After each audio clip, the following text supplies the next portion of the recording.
precisamente aquí hablamos de eso. Lo primero es individual o colectivo. La tarea es colectiva. Hay que hacerlo en grupo. Por lo menos, si lo quieren trabajar separado, entonces, por lo menos, antes de entregar la tarea, bueno, muchachos, nos vamos a reunir una hora antes de entregar la tarea. ¿Va? Entonces, Luis, mira, ¿qué fue lo que vos trabajaste? Yo trabajé esto y esto y esto, y aquí están mis resultados. No, vos, así yo no lo hice. Pero es que yo así lo trabajé. Bueno, entonces empieza la discusión. Debería de ser así. Y en función de eso, las consultas que me hacen a mí y lo que siempre les he dicho. A veces por cada diapositiva o a veces por cada 2, 3 diapositivas. ¿Jóvenes, está claro? Sí. ¿Jóvenes, está claro? Todos callados. Y los mismos 3 o 4. Sí, licenciado, todo está claro. Gracias. ¿Jóvenes, alguna pregunta? Callados. Y a la hora de hacer los ejercicios, mire, pero ¿y cómo se calcula esto? Mire, pero ¿cómo se hace esto? Entonces, ¿qué pasa? En clase es lo que he dicho. Solo los que realmente todo el tiempo viven pendientes, o sea, se conectan y están pendientes de lo que está hablando el docente, porque algunos otros, por ejemplo, ahorita en lo que yo estaba hablando ya se salieron 2 de la reunión. Y ahí, pum, y se salen de la reunión y vuelven a entrar ya cuando voy cerrando la actividad. Algunos más solo activan su cámara, se ponen desde su clase y se van a desayunar, se levantan, van, vienen. O sea, eso no es entrar a la parte del curso, muchachos. Lamentablemente, el miércoles no van a tener el tiempo para poderle decir al compañero, vos, ¿cuánto te salió esto? Por eso es lo importante de las tareas. Entonces, las consultas al docente deberían de ser aplicadas, muchachos. Les voy a comentar algo, la experiencia de 2 grupos. Uno de la sección A y uno de la sección B. Y los quiero felicitar. Y los grupos saben quiénes son. ¿Qué es lo que hizo ese grupo? Un grupo, pues definitivamente de una vez me mandó el enlace y me dijo, Lick, se puede conectar con nosotros. Otro grupo me escribió, licenciado, disculpe, ¿será que usted tiene un par de minutos que nos regale?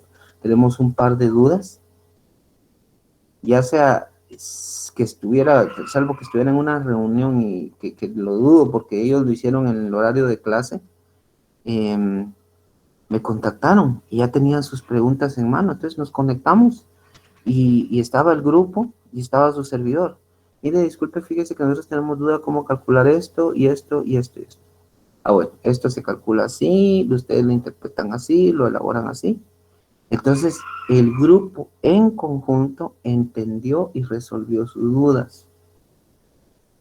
Terminadas las dudas, muchas gracias, licenciado, y siguieron haciendo su trabajo. El otro grupo, fíjese, licenciado, que tenemos una controversia aquí porque unos dicen que es así, otros dicen que es así, quisiéramos que usted nos aportara.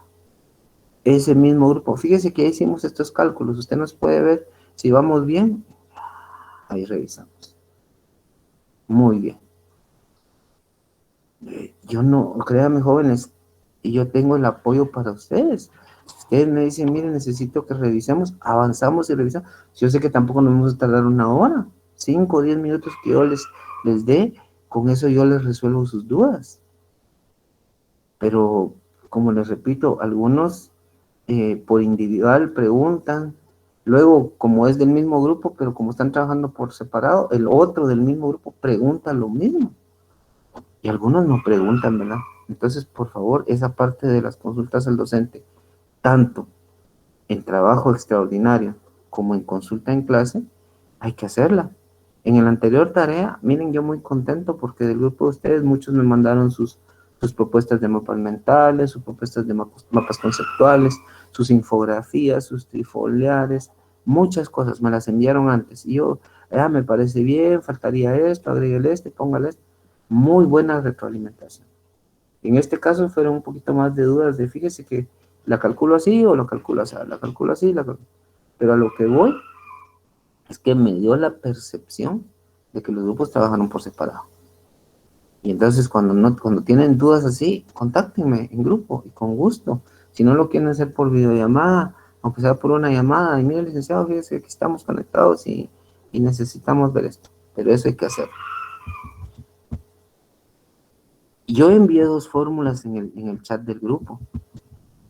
Y después me pregunta, mire, pero para el cálculo de mortalidad es que no me sale así. Yo siento a veces que el grupo, muchos ni lo revisan, ni lo ven, ni lo leen. Pero cuando lanzan una broma, ahí van todos, y que las figuritas, que los emoticones, que los GIF, ahí sí, disparan un montón. Pero cuando es la información elemental, esa no la toman en cuenta. Y les coloqué temprano, tomen en cuenta estas fórmulas. Después estaban trabajando con otras fórmulas, con las que estaban en la presentación. Entonces, el chat del grupo les dije es para retroalimentar, para que estemos en comunicación y para que resolvamos ya sea dudas individuales o colectivas. Ya les dije que si alguien quiere por lo individual, que no, que porque la pena del grupo, me ha escrito individual y les he resuelto. Y cuando le escriben al grupo, igual. Entonces, el chat hay que sacarle el máximo provecho, muchachos, por favor, revísenlo cuando les mando alguna información, porque me pude dar cuenta que ese día no la vieron. La entrega del informe. Miren, jóvenes, si por ejemplo yo ahorita les mandara un documento de PDF relacionado con les voy a poner Newcastle. Bueno, mi estimada Fabiana, ¿qué pensaría usted si yo le mando solo el documento así por así? ¿Qué pregunta me haría usted en ese momento?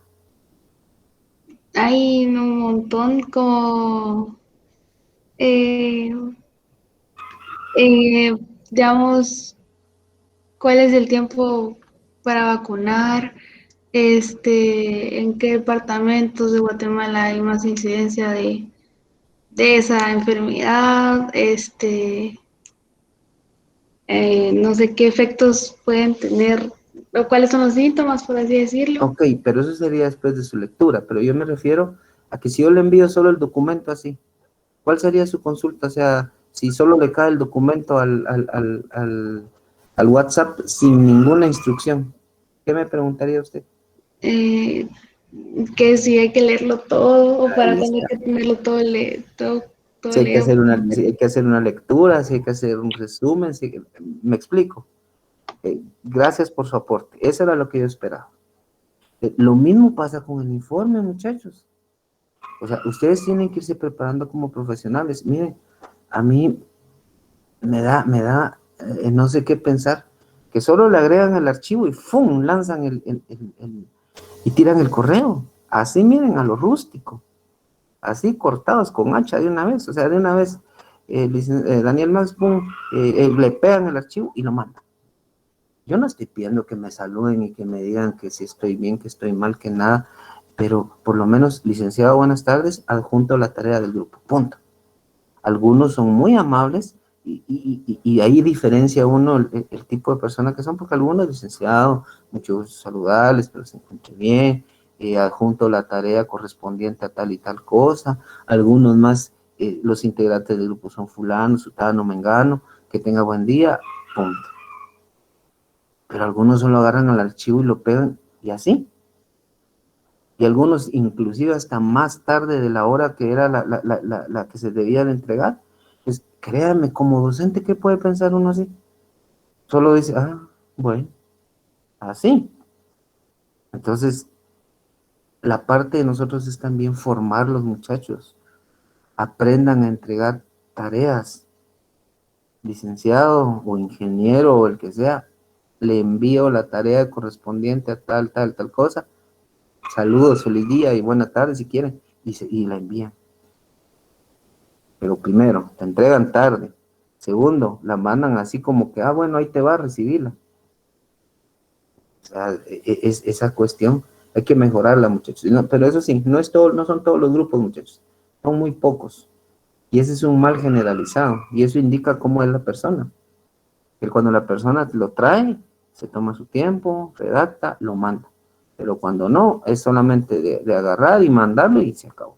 Pues hay que saber cómo entregar las cosas, muchachos. Especialmente a lo que les estaba poniendo el ejemplo con Fabián. Si yo vengo y ahorita les mando 5 archivos, Entonces empiezan a preguntar, muchachos, ¿qué hay que hacer con esto? Hay que leerlos, hay que hacer un resumen, viene en el parcial, o qué hay que hacer con eso.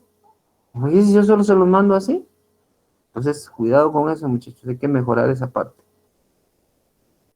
Esto es el lote 1 del ejercicio de ustedes, tal y como está acá.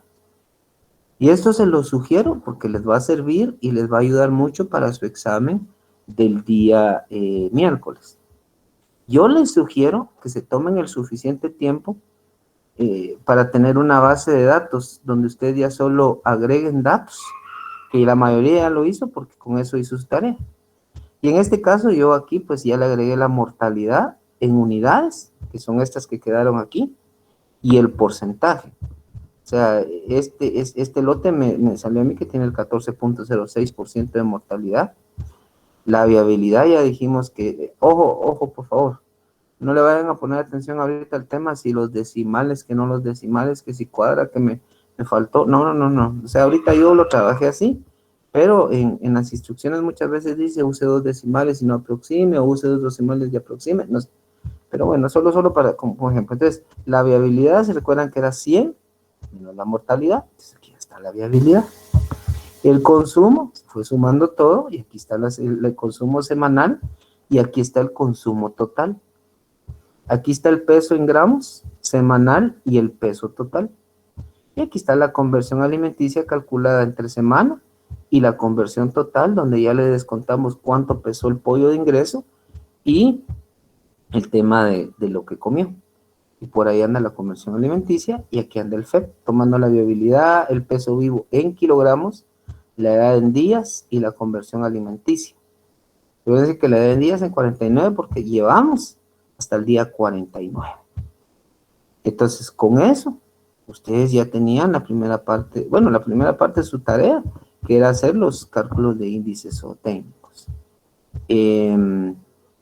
Ya teniendo los datos de los 3 lotes, ustedes se iban a algo parecido a esto, aunque no estoy diciendo que este ha sido el modelo. Ustedes lo pueden trabajar como ustedes quisieran. En mortalidad, por ejemplo, yo aquí lo hice por semana, por lote 1, por lote 2, por lote 3, el total, por lote 1, lote 2, lote 3, el porcentaje y el tema de viabilidad.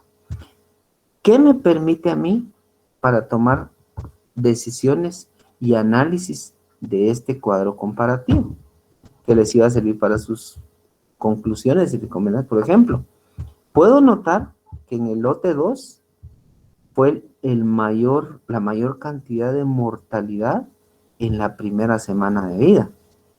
Pero hay algo bien elemental de estas 7 semanas. Y quisiera que alguno me dijera si ve algo trascendental en esas 7 semanas, muchachos, porque esto es analizar números. A ver si alguien participa y me dice, mire, puedo percibir esto según ese cuadro que usted presenta. ¿Qué me puede decir alguien? Yo veo que en el lote 2, en la mayoría de las semanas, hay una mayor mortalidad que en los otros lotes. Buenísimo. Buen aporte. Buen aporte. De hecho, es el que tiene menor viabilidad porque la mortalidad fue severa. Buen aporte. Muchas gracias. ¿Alguien más, muchachos? Eh, ¿Quién habla? Que hable Fabi si quiere primero. Sí. Gracias. Gracias. Que en la semana 7 hay mayor mortalidad, o sea, entre los 3 pues tiene un mayor porcentaje de mortalidad. Como segundo valor, de primero está la primera semana y luego está la séptima semana. Muchas gracias, Fabi. Ahorita voy con ese su comentario. Solo esperemos el del compañero porque cabal me va a servir. Gracias, Fabi. ¿Cuál es el comentario del compañero? Yo iba a decir casi lo mismo, licenciado, que podemos percibir de que el lote 1 tal vez es el que menos mortalidad tiene, pero tienen tal vez un problema cuando reciben los pollos, debido a que en la primera semana es cuando más mueren. Entonces tal vez en esa semana es donde se podría mejorar, tal vez por las criadoras o algún otro factor que al pollo le causa daño, y eso es lo que promueve a que él muera. Ok, excelente aporte los dos. Bueno, los 3 comentarios que me hicieron. Primero, la primera, si quisiéramos ver así, la primera conclusión es que el lote 2 es el que está peor de los tres. El segundo aporte, amarrando los dos comentarios y que son excelentes, y era lo que yo quería exactamente que me dijeran, es primero detectar que en la primera semana hay problema. La recepción en los tres casos está fatal. Algo está pasando en la recepción, porque no puede ser posible que se me mueran muchos animales. Inclusive alguno de ustedes pudo haber sacado aquí a qué porcentaje equivale la primera y la última semana, pero eso ya es cuestión extra de ustedes, pero me parece excelente. Eso es lo que pasó. La primera semana es fatal y la última semana algo está pasando cuando el pollo ya está muy gordo. Puede ser que por estrés, que no le han cambiado el alimento, que por tema de asitis se estén muriendo muchos. Pero ese era el punto. Entonces, así me permite a mí, este es un análisis comparativo, porque yo comparo la mortalidad entre el lote 1, el lote 2, el lote 3, la viabilidad, el porcentaje de mortalidad. Entonces, el lote 1, pues tiene 14.06, y si quisiéramos ser drásticos, podemos decir que ninguno de los tres lotes es bueno, están arriba del 5%. Entonces, en general, los tres lotes están mal. Ahora la pregunta es, ¿en qué zona están ubicadas los tres lotes, muchachos? Las tres fincas, ¿en dónde están ubicadas? En Escuintla. En zonas calurosas. Entonces, algo está pasando con eso. Muchas gracias. Y el otro análisis, la conversión alimenticia, ¿verdad? Porque ya, o sea, que por ustedes la valoran por semana, pero al final nos interesa la parte de cómo salimos en la parte de la conversión final. Y entonces nos damos cuenta que aun y cuando tuvo menor viabilidad, en conversión alimenticia está mejor. Si yo lo quisiera ver así, tal vez como que darle un significado al por qué está pasando eso, es porque posiblemente como habían menos aves, entonces tuvieron mayor facilidad de alimentarse. Entonces eso hizo que ganaran mayor peso, pero siempre consumiendo lo normal. Entonces su conversión alimenticia fue buena, pudiéramos decir eso. Pero sin embargo, los tres valores están altos. Entonces, son valores que no nos convienen a nivel de granja. Y el FEP, pues ninguno pasó de 300, todos están abajo de 200, en 250 es el que más tiene. Entonces, de estos cálculos que ven ustedes acá, ojo, les vuelvo a repetir, posiblemente algunos de ustedes por decimales les salió el 13, el 15, aquí pudo haber sido 2.19, 2.24, 2.25, aquí puede ser 2.12 para alguno, qué sé yo. Pero, como les repito, como estuve platicando con un compañero de ustedes, en el examen no viene cerrado esto. En el examen, por decirles algo, la conversión alimenticia del lote 2 osciló entre 2.17 y 2.25. La opción A, por decirles algo. Estuvo entre 2.30 y 2.35. Estuvo entre 2.10 y 2.14. Ah, no, a mí me salió 2.17. Antes busco la opción donde cuadra eso. ¿Esto por qué? Por el juego de decimales. Porque yo no quiero que por un par de decimales les vaya a salir, por decirles algo, donde la respuesta era 3.20 y por decimales a ustedes les salió 3.17. Entonces todo su procedimiento está bien, pero un número no puede venir a afectarles en su resultado final. Entonces, por ahí va el tema de cómo se va a entregar esto, ¿ok? Entonces, eso era lo que había que hacer, muchachos. Sí, escucho. Digamos, eso del FEP, o sea, ¿cuál es el punto donde se puede decir que está bien? A mayor número. O sea, mientras más elevado esté, es porque es recordar que es tu relación entre la conversión alimenticia, que debe ser baja, el peso del animal, la mortalidad y la viabilidad. Entonces, a medida que tu mortalidad es baja, a medida que tu conversión alimenticia es baja, porque esa no es alta, y el peso del animal sube, entonces eso hace que tu FEP sea mejor. Si tu peso es bajo, tu mortalidad es alta y tu conversión alimenticia es alta, baja tu FEP. Si te recordás en algunos ejemplos que vimos, andaba arriba de 300, 400 encontramos un valor. Entonces, por ahí, o sea, no te podría decir,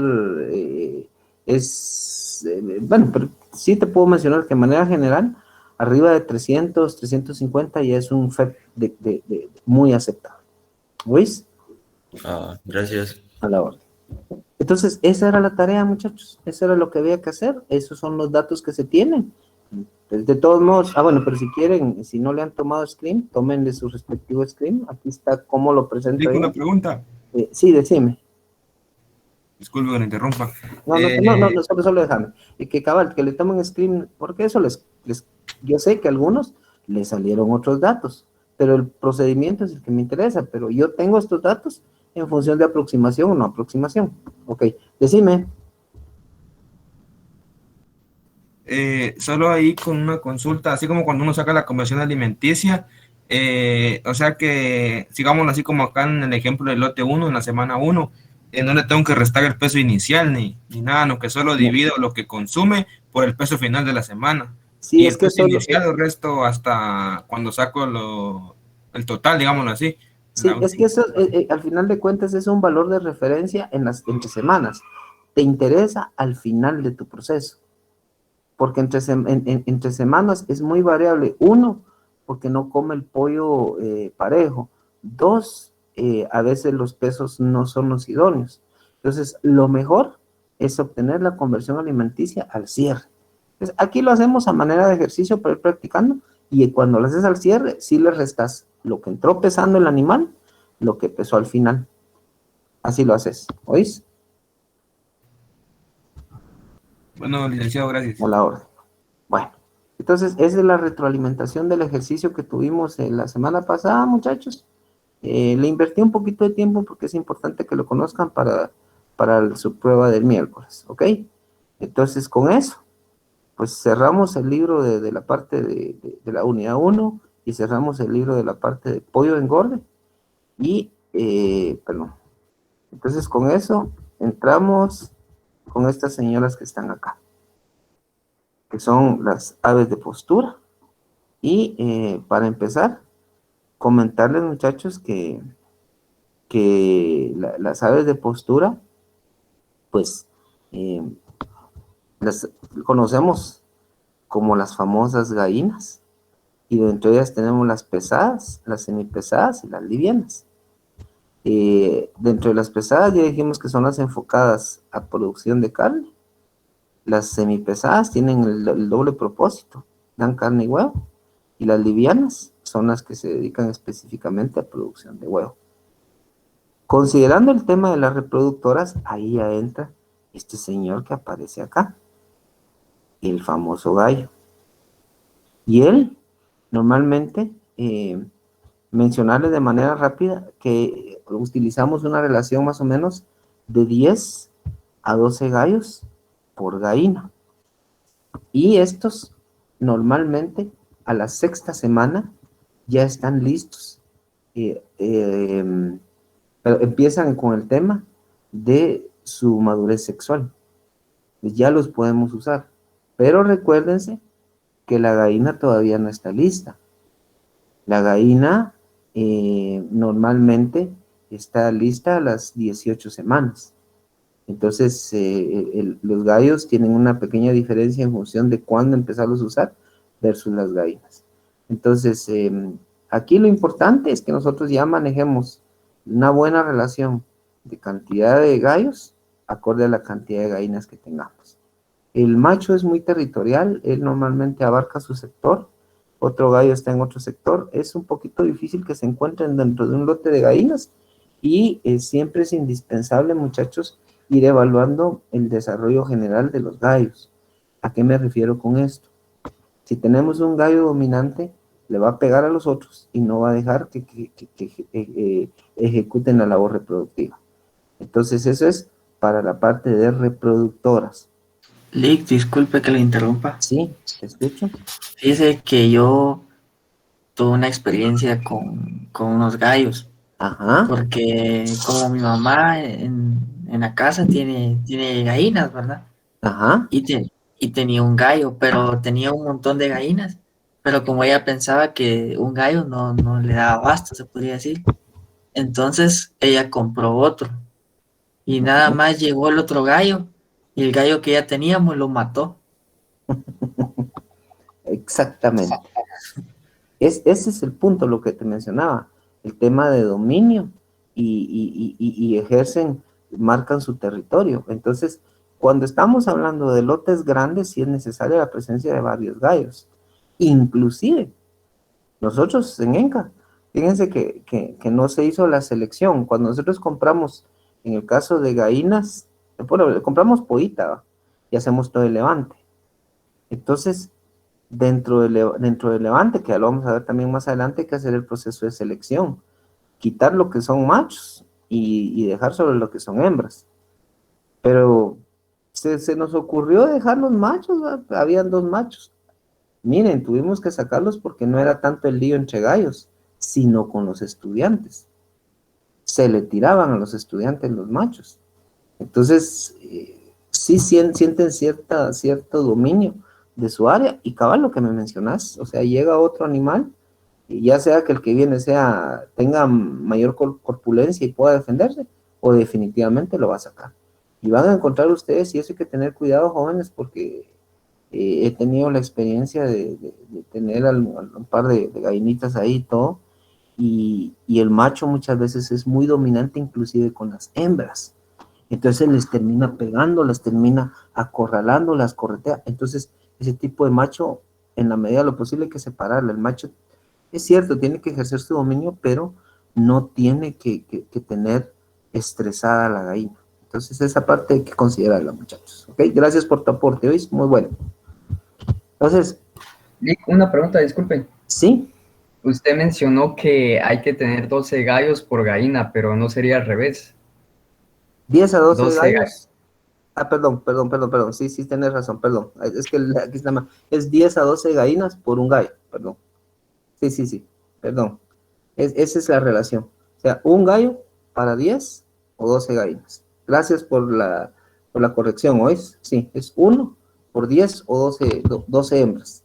Que también ya vamos a ver cuando veamos los conejos, más o menos cuántos machos son por coneja, y van a ver ustedes la capacidad reproductiva de los conejos. Gracias por el aporte. La crianza de gallinas, muchachos, puede ser en jaula, puede ser en piso, y todo va a depender el espacio que yo tenga. Algunos de ustedes tienen aves en jaula, y lo mencioné anteriormente, con tema de la ley de protección animal, pues se está prohibiendo un poquito esto por el tema de que el ave no tiene el suficiente espacio. Se han enfocado mucho al tema de la crianza de gallinas en piso, pero hay que tener cuidado con esa parte cuando se calcula el espacio. ¿Ok? En función de qué cabe esto, muchachos, es porque bajo este principio están eliminando este tipo de jaulas y están tratando de implementar, que esta es a manera de ejemplo. Se los puse acá porque este es un ejemplo de lo que debería ser la jaula idónea, donde la gallina sube, y ya sea que en esta región ustedes le coloquen el nido o se la coloquen acá donde la gallina se esconda, y en la parte baja ustedes le coloquen cama, le coloquen arena, le coloquen tierra, y el animal acá suba a su postura, ya sea que aquí tenga su postura o acá, y en este espacio tenga su comedero y bebedero, y en la parte baja tenga un área para rascar, un área para descansar. Entonces, esas son las jaulas que pide actualmente la OIE. O sea, no está en contra de la crianza de gallinas en jaula, pero pide que tenga un espacio donde pueda rascar, donde pueda echarse. Inclusive se menciona del tema de afilar su pico, pero ahí sí desde el punto de vista productivo de nosotros sabemos que, ya lo vamos a ver también más adelante, por la necesidad del despique, ¿verdad? Porque hay que despicar. Entonces, este tipo de jaula, aunque es más cara, pues es lo que en muchos lugares se está probando para evitar ese tipo de producción. Pero por lo menos en Guatemala todavía está permitido en jaula y la producción en piso. Así es como se está utilizando la producción de aves de postura. ¿Ok? Dentro de las líneas, muchachos, solamente mencionarles, esto son generalidades de ellas.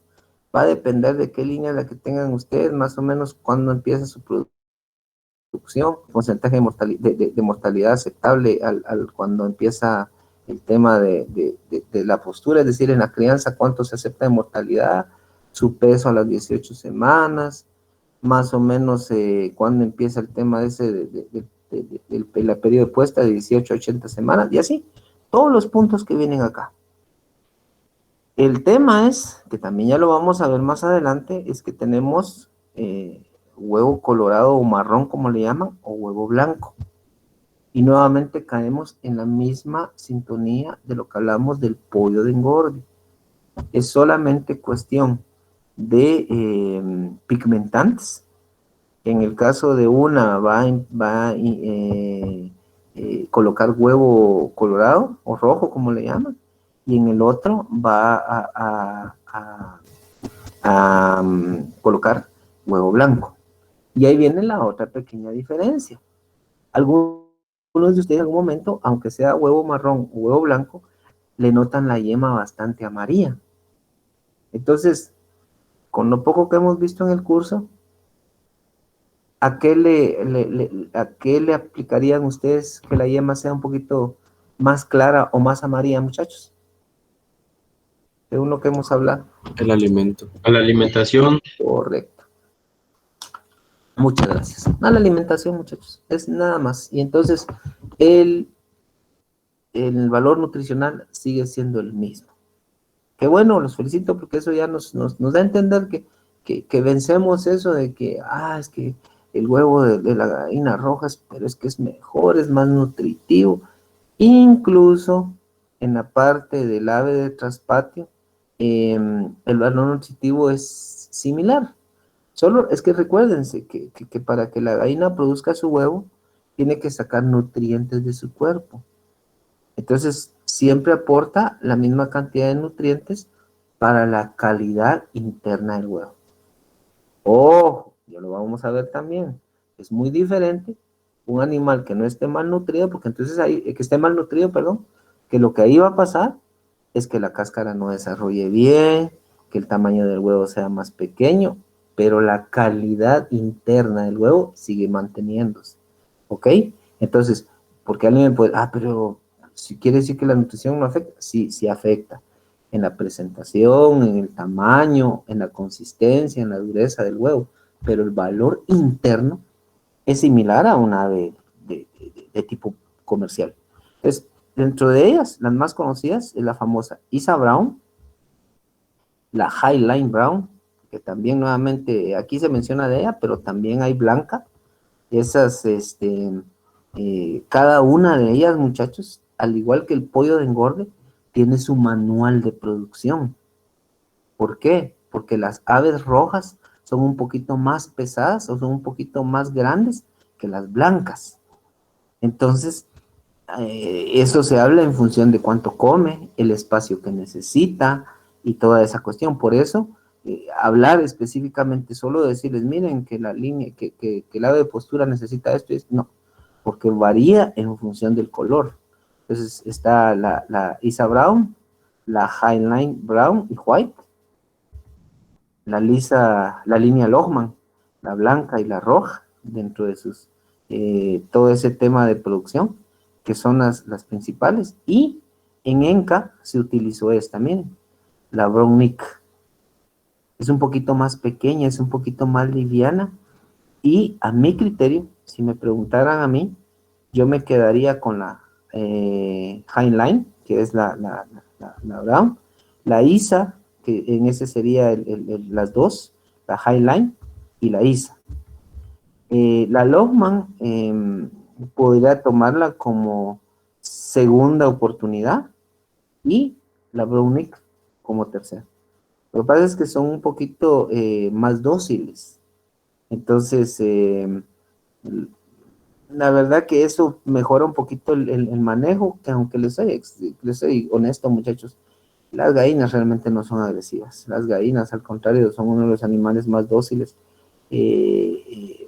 Algunos de ustedes que han estado cerca de las gallinas en algún sistema productivo grande, ¿qué es lo que hace la gallina cuando uno se le acerca y le intenta agarrar, muchachos? Sale corriendo. Unas y otras. Nada, ninguno ha O se tenido agacha. École. Eso les iba a preguntar. Si no, ninguno ha tenido la experiencia que hace la gallina cuando uno les coloca la mano encima, se agachan. Ya se agachan, que si lo tradujéramos a cerdos, ¿cómo se llama ese efecto? No sé si ya vieron esa parte de detección de celo en hembras, muchachos. ¿O no han llegado a esa parte? Se dispone, ¿no? Sí, pero ¿cómo se llama eso de colocarse en el lomo del animal? Yo creo que es para saber si están en celo. Correcto, pero ¿cómo se llama eso? Porque tiene un nombre técnico. ¿No era eso de la lordosis, sí? ¿Cómo? La lordosis, prueba de la lordosis. Correcto. Efecto de lordosis. Correcto, es la lordosis. Entonces, algo similar pasa con la gallinita. Uno viene y lo intenta, y la gallinita, repito, se echa. Entonces, uno la carga y todo, y pues, son dóciles. Entonces, esas son las principales líneas, muchachos, que se tienen. Como les repito, si alguno de ustedes está interesado en alguna en específico, yo tengo los manuales de ellas y se los puedo trasladar fácilmente para que lo lean. Entonces, cada manual habla específicamente desde que la traen de la incubadora, el pesaje, esto y esto, que ese es otro mundo, ¿no? O sea, por eso les digo, si estuviéramos en la carrera de perito pecuario, tendríamos un curso solo de aves de postura, tendríamos un curso de solo aves de pollo de engorde, porque hay tanta cosa que hay que hablar, ¿no? Pues recuérdense que aquí, miren, ya vamos a tener parcial esta semana y tenemos que correr para cubrir con el contenido para el otro parcial. Corridísimos. Bueno, los aspectos iniciales, muchachos, miren, aquí, recuérdense que la pollita la recibimos de un día de edad, igual que el pollo. Entonces, todo lo que corresponde a la orientación de las instalaciones, el equipo y manejo, el tema del rodete, la cama, los pediluvios, la ventilación, las cortinas y toma de temperatura, vamos a tomar los mismos principios que el pollo de engorde. Pero las diferencias trascendentales están en la iluminación y las densidades de comederos y bebederos y en el espacio que calculemos general para el ave, que eso ya lo vamos a ver en un momento. Les voy a explicar dónde trasciende que no tomemos en cuenta cierto aspecto que nos puede afectar a futuro. Entonces, en función de eso,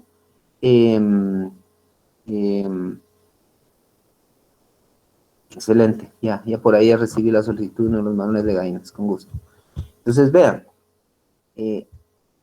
las ampliaciones sugeridas, aquí están, miren. Aquí ven ustedes hasta que llegamos al día 51 de edad, los metros cuadrados, cuántos vamos a ir dejando, el peso por ave más o menos promedio, y si lo quieren hacer ustedes por kilogramos por metro cuadrado, que es lo que la Unión Europea sí lo hace, ¿verdad? Que aquí están las sugerencias en función de cuánto espacio ir dando ustedes. Aquí está el manejo de la temperatura, que si se dan cuenta, volvemos a caer a lo mismo. 34, 32, 30, 28, 26, 20, o sea, se habla más o menos de ir bajando alrededor de 2 grados de temperatura. Solo que recuérdense que acá, que aunque aprendimos en pollo de engorde, que es a la tercera semana de edad que el pollo ya puede regular su temperatura, en la pollita se logra llegar hasta la sexta semana, sin ningún inconveniente. Es decir, llevarla paso a paso. Recuérdense que la pollita, ya vamos a ver las etapas de vida, tiene que ser un buen levante. Y aquí están más o menos lo que consumen por 1000 aves por día. El tema a 21 grados centígrados, 30 litros, acorde a la segunda semana de vida. Cuando están en la semana 14 de vida, en 21 grados centígrados le vamos a dar 139 litros de agua. Y si estamos hablando de un clima caluroso, le tenemos que dar por lo menos 232 litros de agua a las 14 semanas con 1000 aves. Ya ahí ustedes hacen su regla de 3 y más o menos el estimado acorde a la zona donde ustedes se encuentran. Entonces, lo importante aquí, muchachos, es que tengamos claro que tenemos que hacer una buena preparación del galpón de recepción, con sus cortinas, con su cama, con su criadora, con su rodete, con su pediluvio desinfectado, con su termómetro, con sus comederos y bebederos para recepción, la parte cubierta de periódico, por lo menos durante los primeros 3 días, y ahí nos vamos. Recuerden que eso ya lo vimos en pollo en orden, entonces lo mismo hacemos con la pollita, así la recibimos, solo que empiezan algunas cosas diferentes.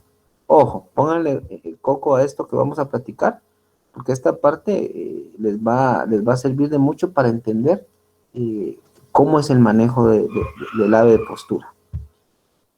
Normalmente estamos hablando de 3 etapas de levante de la pollita.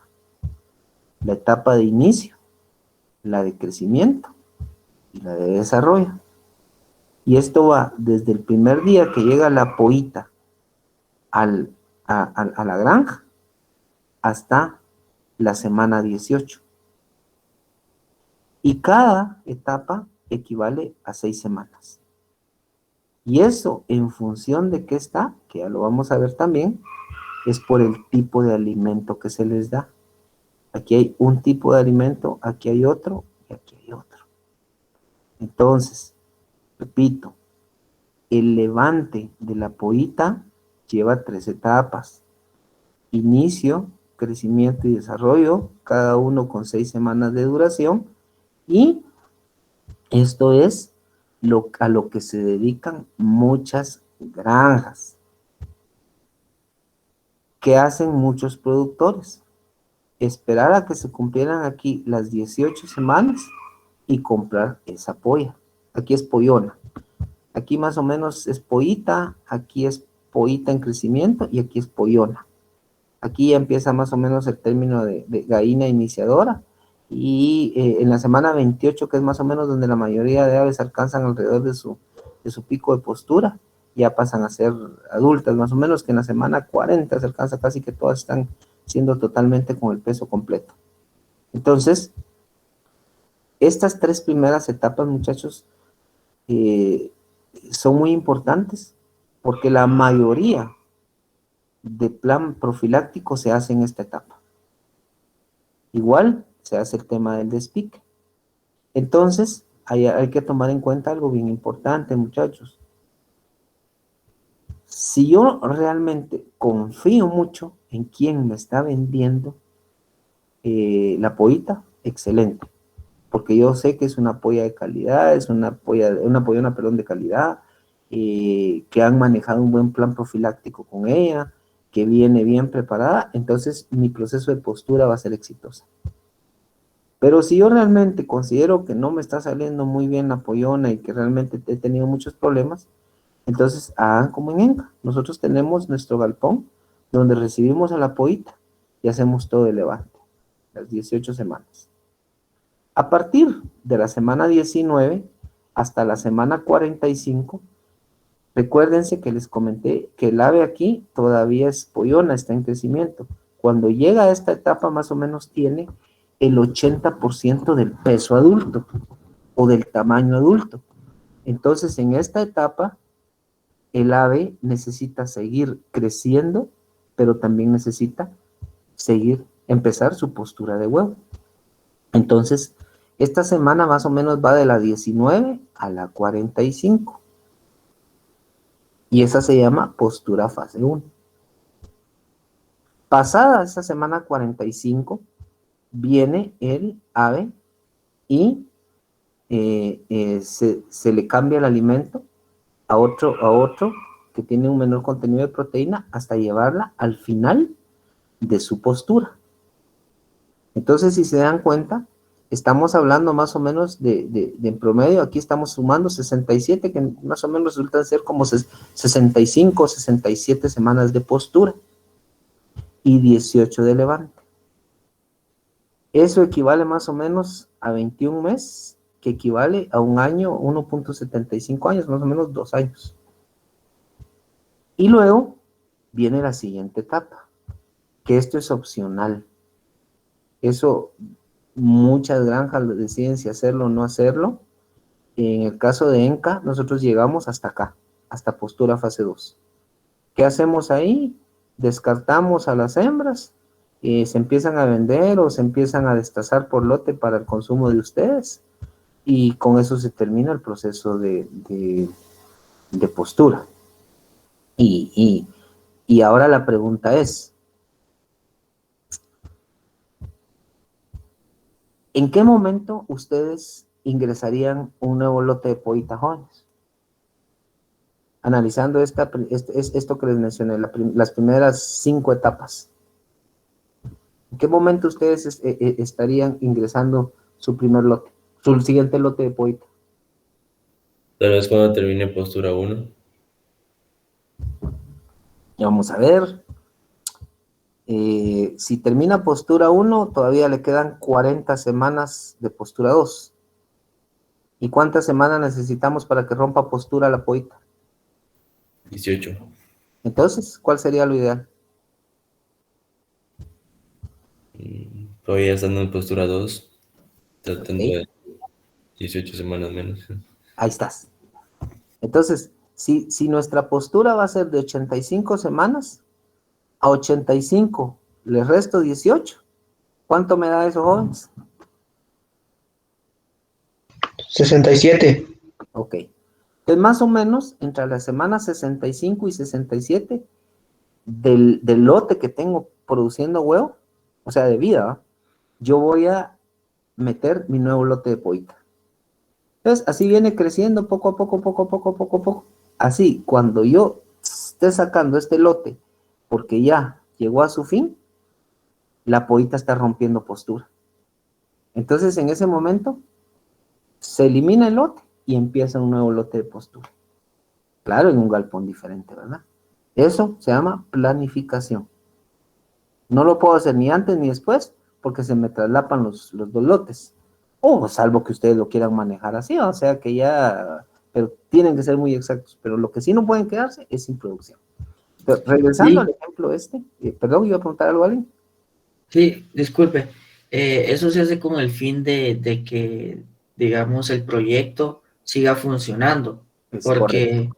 Que sea para que, cíclico. como usted dijo, no se traslapen las cantidades de gallinas que tengamos, y también que no nos quedemos sin estar produciendo. Ahí estás.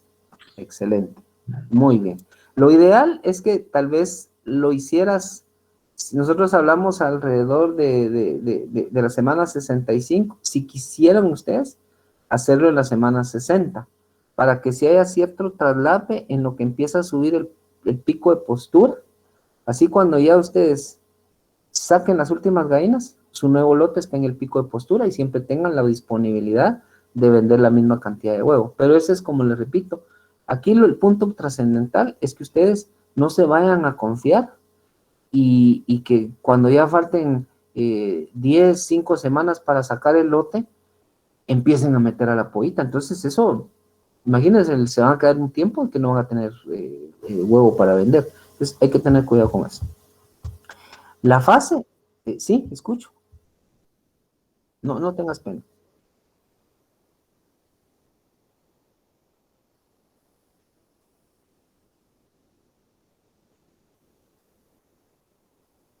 Podés cambiarle a un tipo de alimento para pollo engorde, porque lo que te va a generar es un poquito de músculo, pero no te tenés que ir mucho tiempo, porque recordemos que en este caso es una gallina que ya terminó de crecer.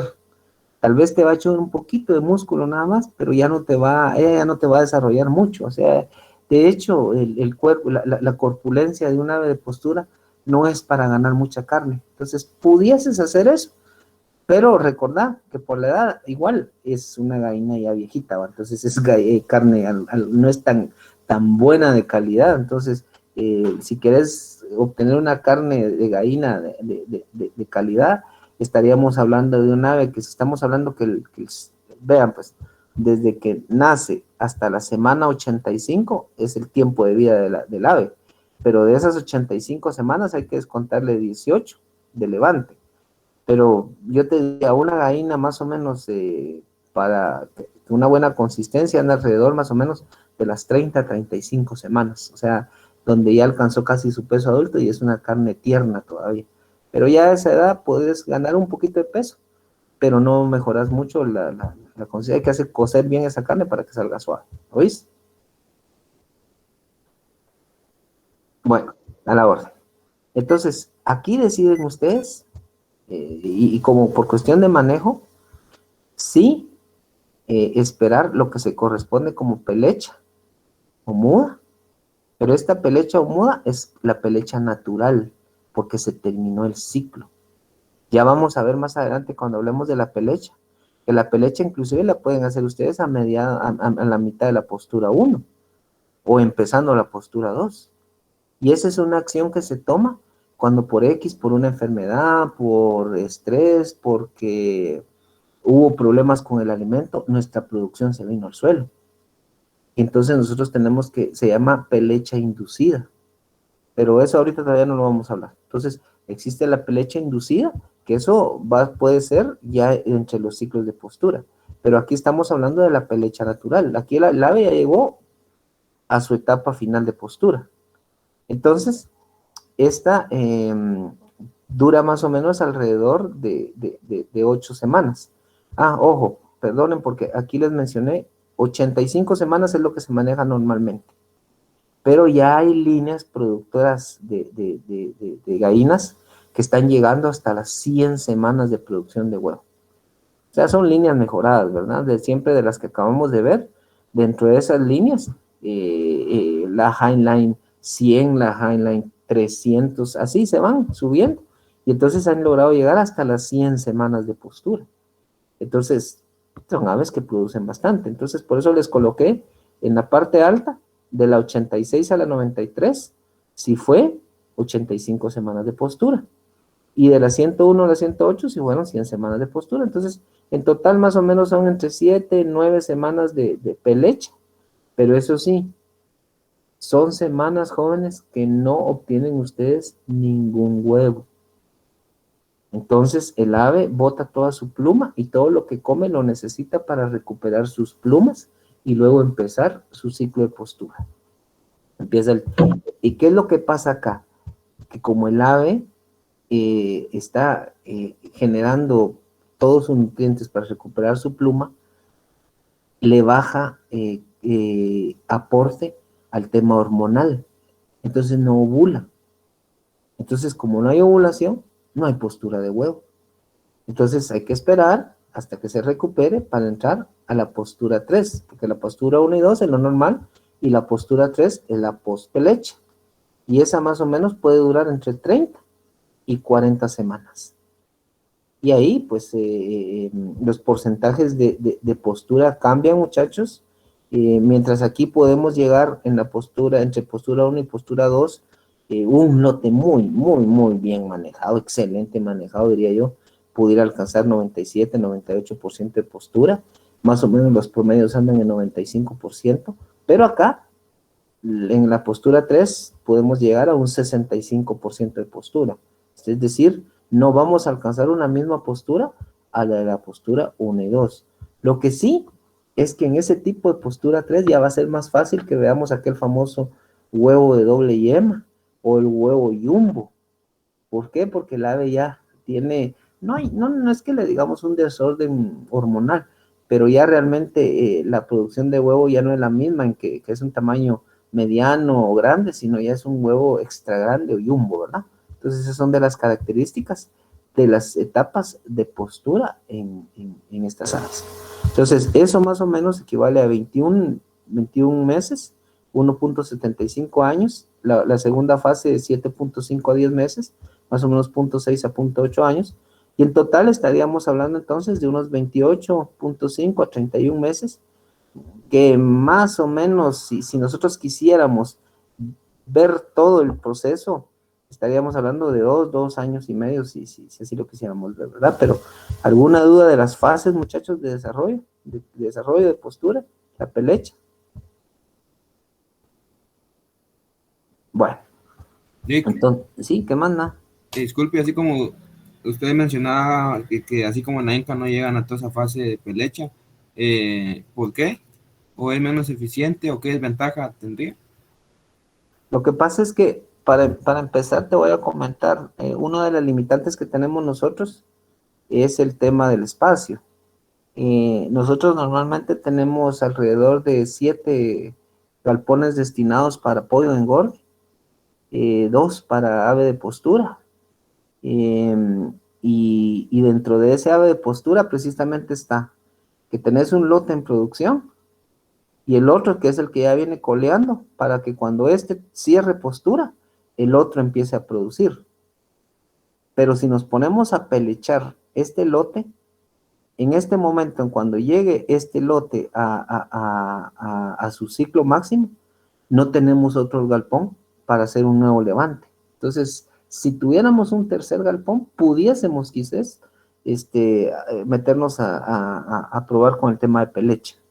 Tengo entendido que por ahí había ya el proceso de compra para crianza de gallina en jaula, pero no sé cómo vaya al final de cuentas, pero es por cuestión de espacio que lo manejamos así. Y segundo, es porque no nos podemos dar el lujo de pasar 2 meses sin producir huevo, porque cuando están los estudiantes tenemos que surtir huevo, ¿verdad? Porque si no surtimos huevo, uno de los pecados capitales que puede suceder en ENCA es que tengamos que estar comprando huevo de afuera cuando tenemos producción de gallinas. Por eso es que no se hace en ENCA, ¿oís?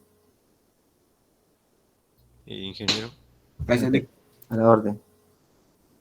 ¿Y licenciado? Sí, te escucho.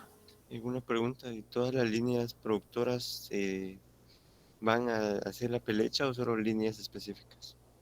Esa es una etapa fisiológica normal del ave, de cualquiera.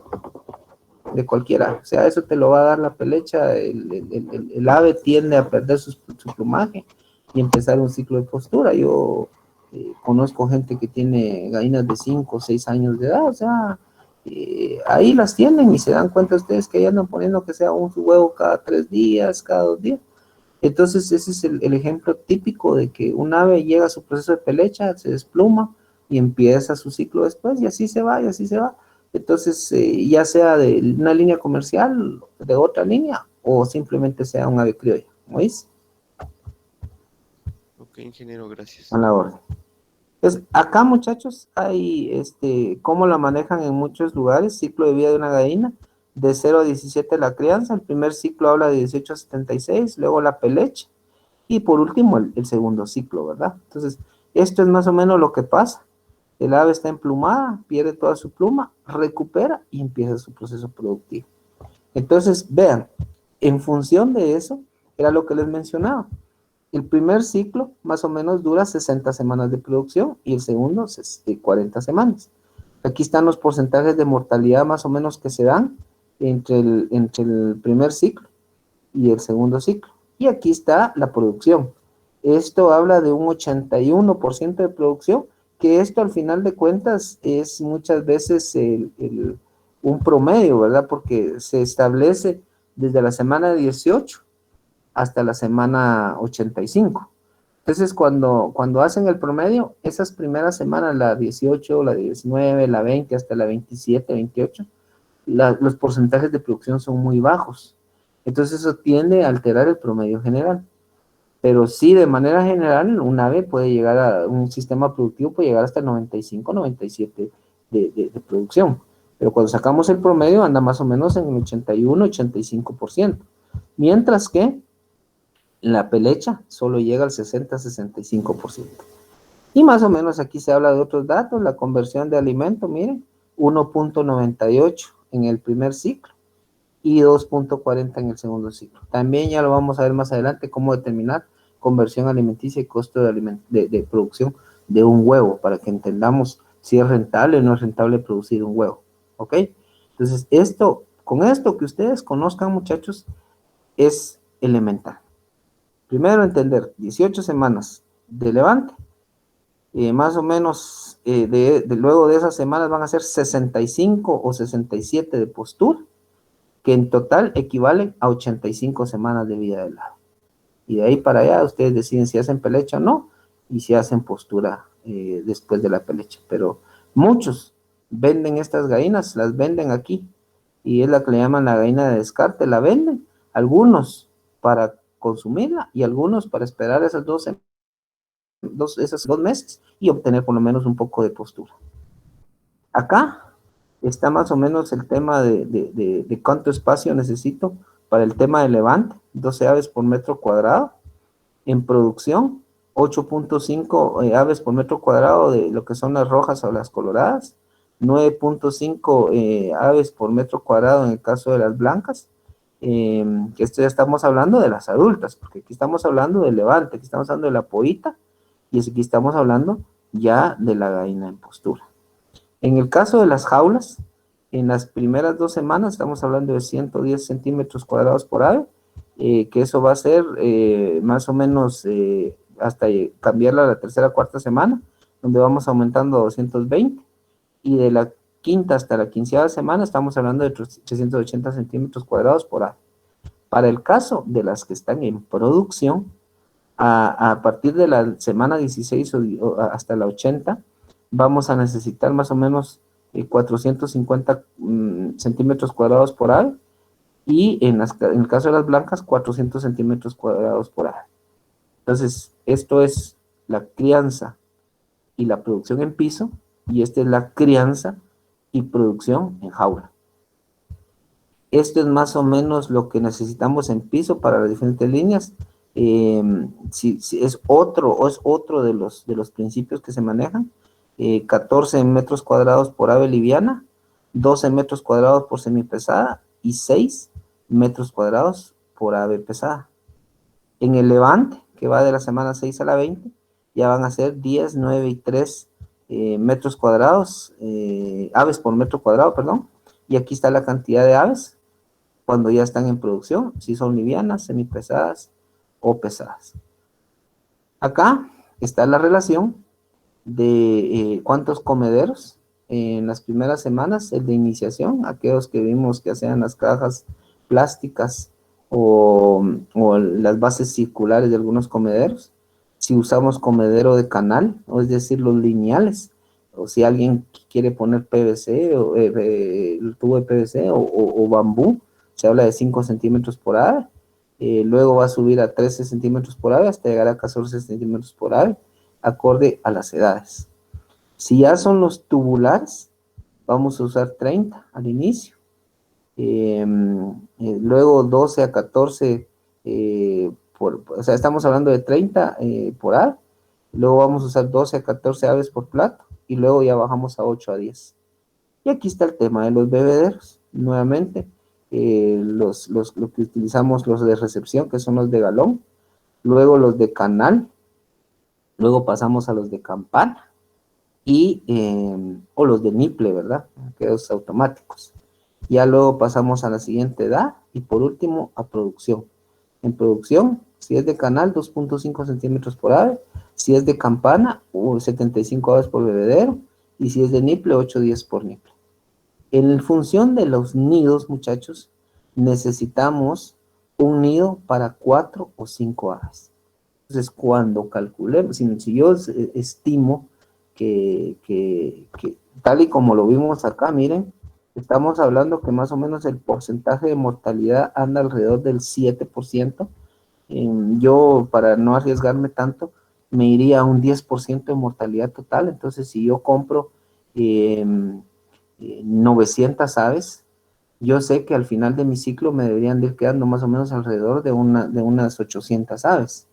Entonces, en función de esas 800 aves, yo hago la división. Bueno, 800 dividido 5, necesito tantos nidos para que se mantenga la relación de un nido por cada 5 aves. ¿Ok? ¿Alguna duda de estos datos, muchachos?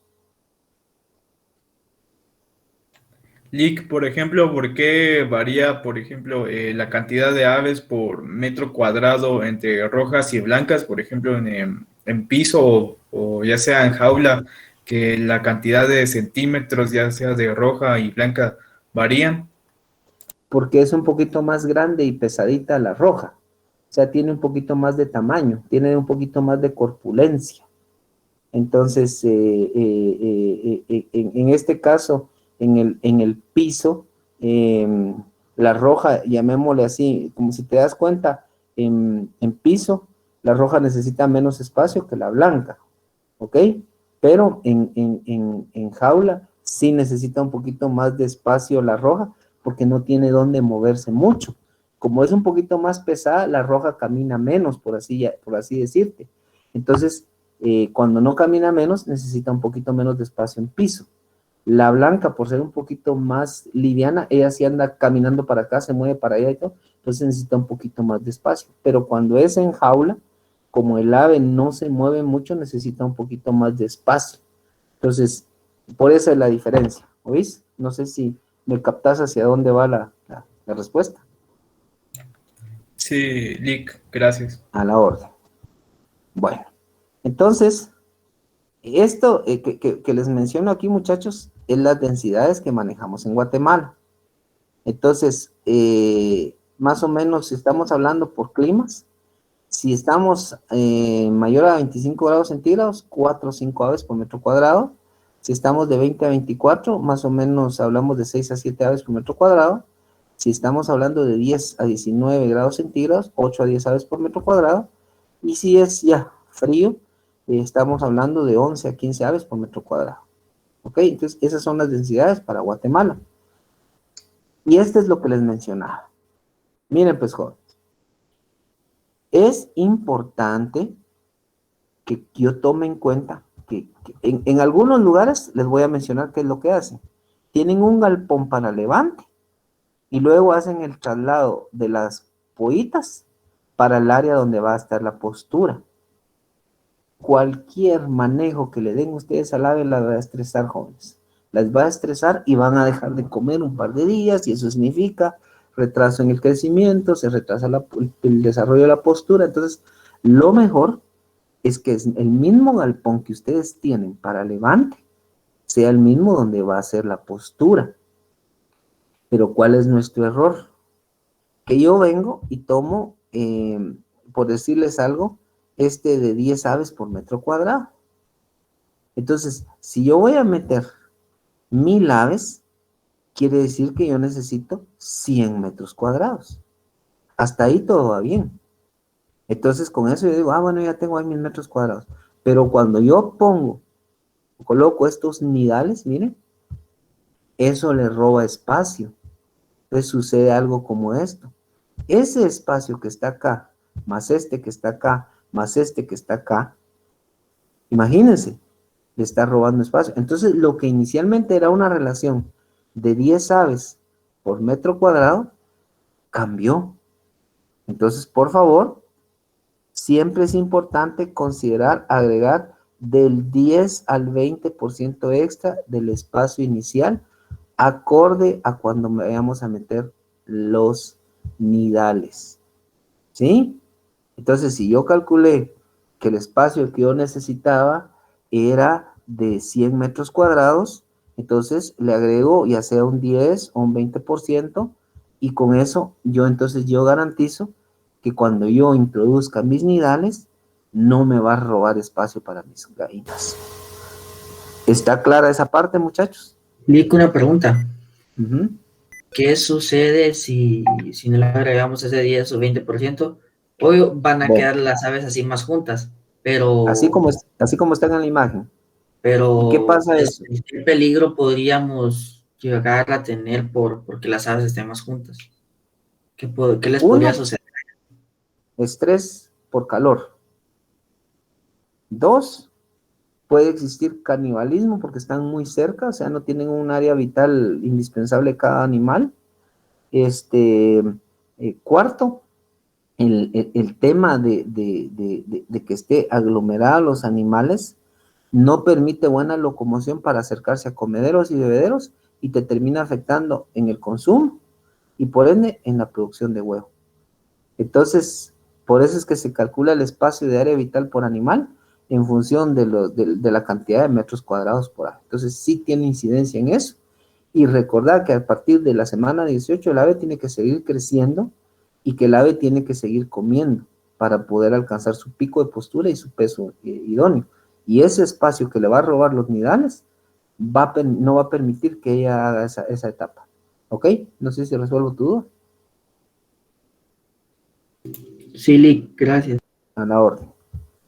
Y vean, muchachos, aquí yo les dejo el plan nutricional.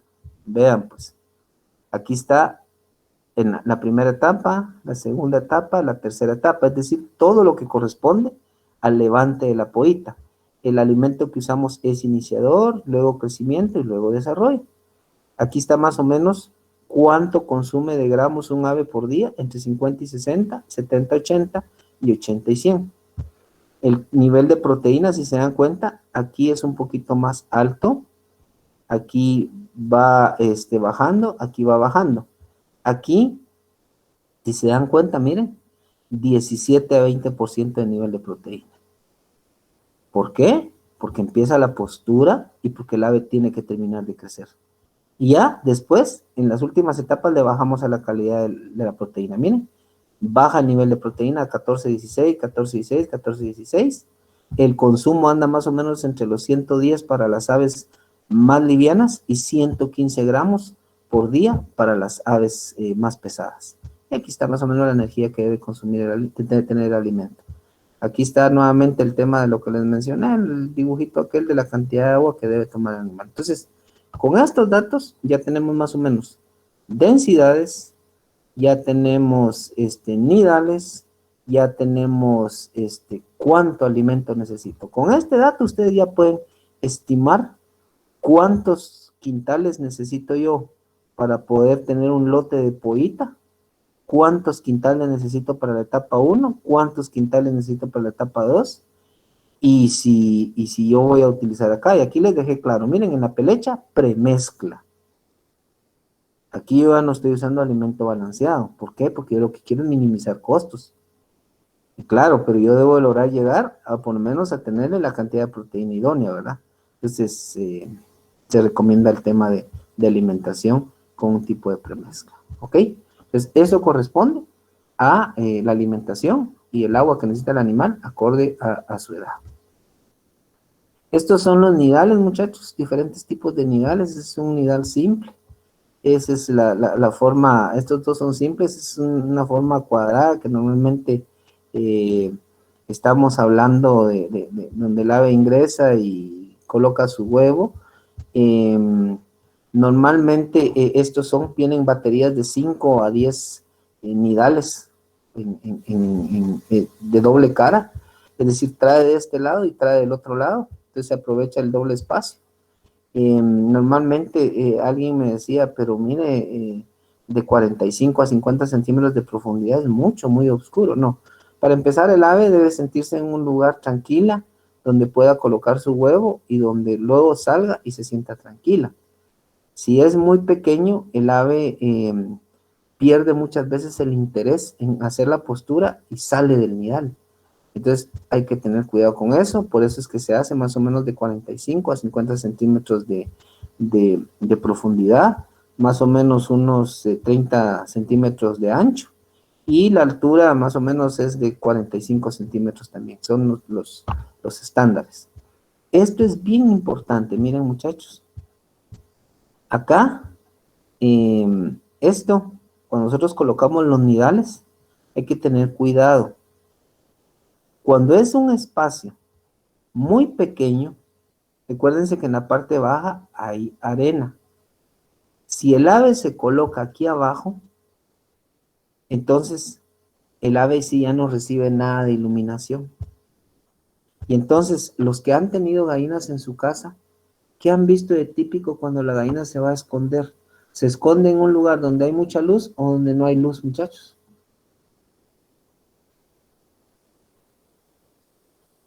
Preguntan los que... Donde no hay luz.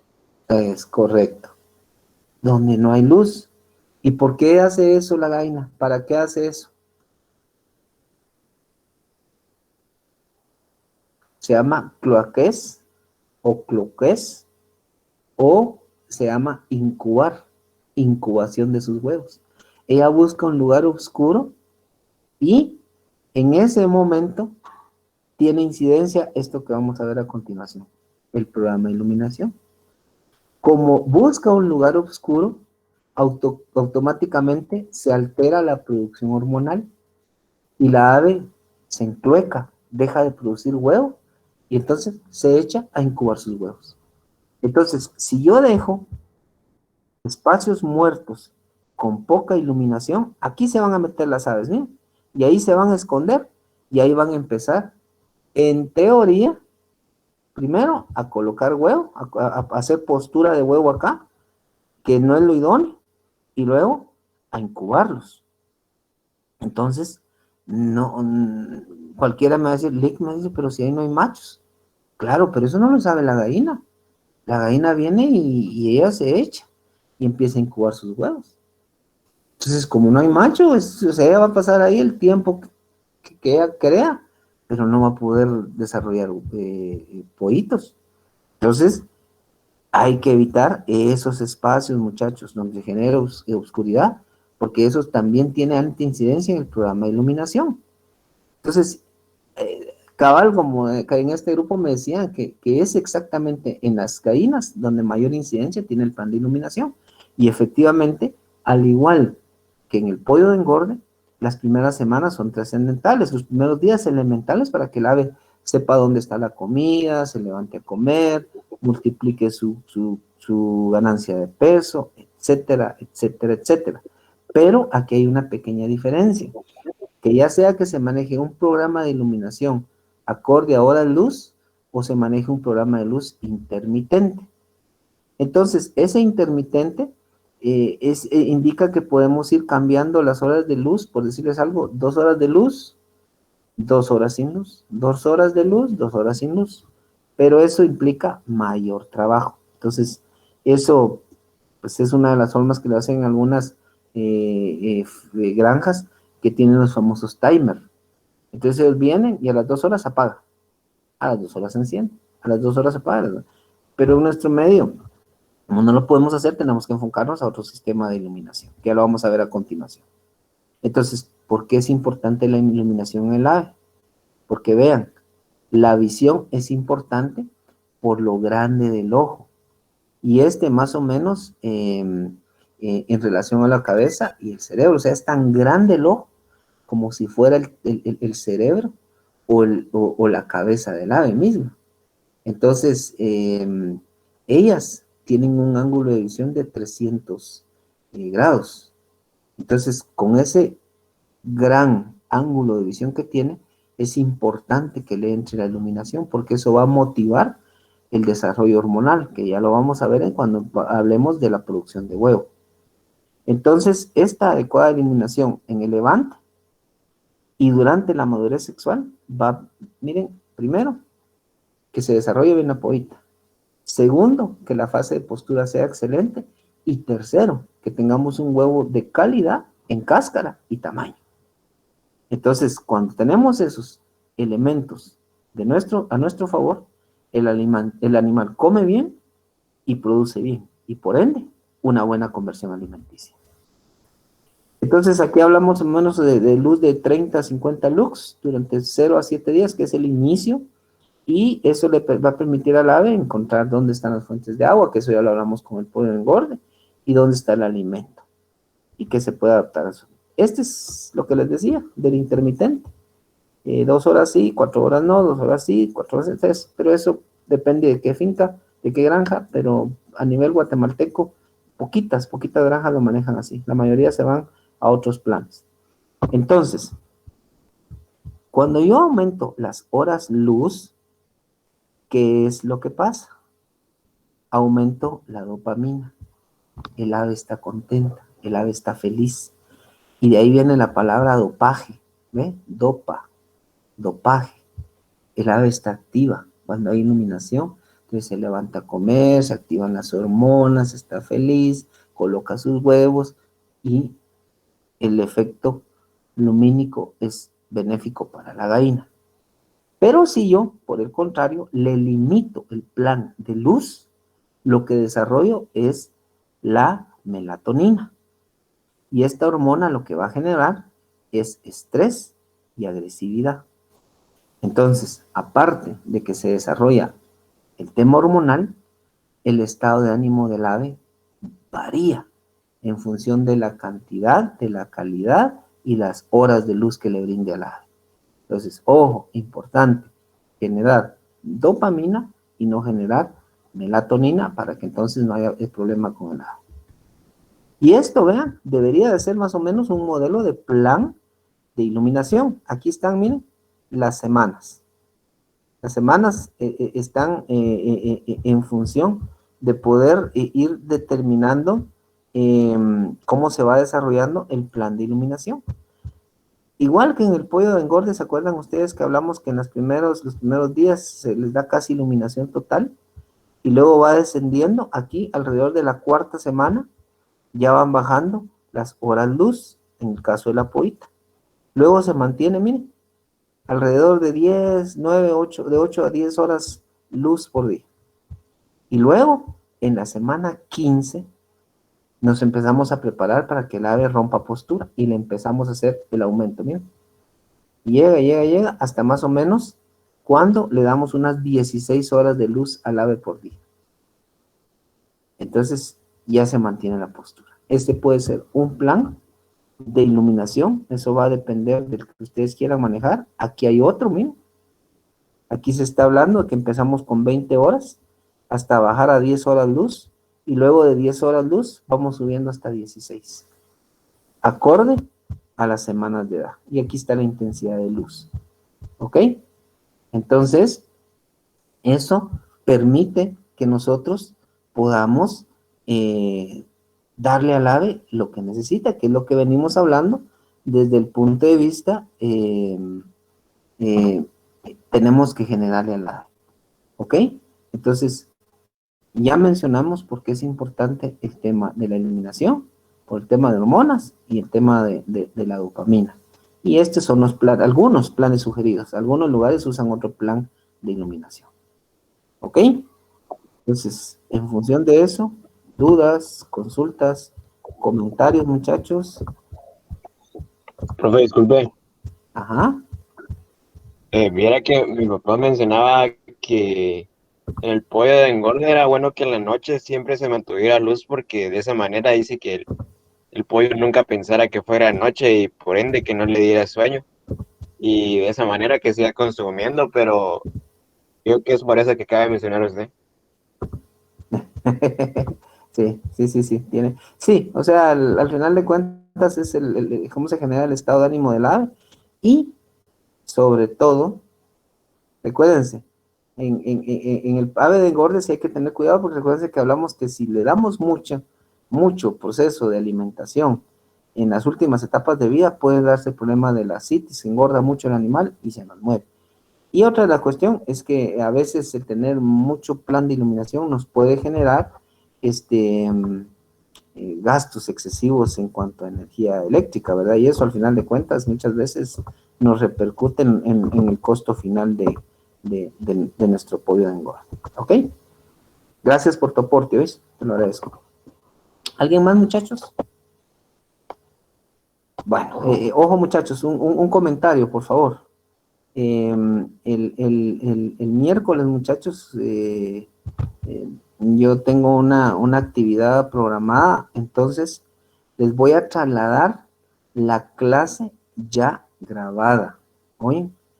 Para que ustedes la puedan revisar, la puedan ver, el video se lo voy a mandar ya grabado, y así no se levantan temprano el miércoles, ¿no? Porque no se van a levantar a mi clase temprano, la van a revisar. Y si, como siempre, hay algunos que cuando van revisando la presentación les surge alguna duda, me escriben al WhatsApp y me dicen, licenciado, fíjese que vi la presentación y no entendí esto, o consulté esto, o me escribe y ahí estamos platicando con respecto a las dudas. Pero eso debe ser solo el miércoles. Ya el viernes sí ya nos vemos a primera hora. ¿Ok? Entonces, si se manda... Estuvimos hablando con los compañeros sobre una clase extra el día de mañana. No sé si usted podría darnos una clase extra para reforzarnos sobre el tema de los ejercicios que hay que hacer. Ok, ¿a qué hora más o menos?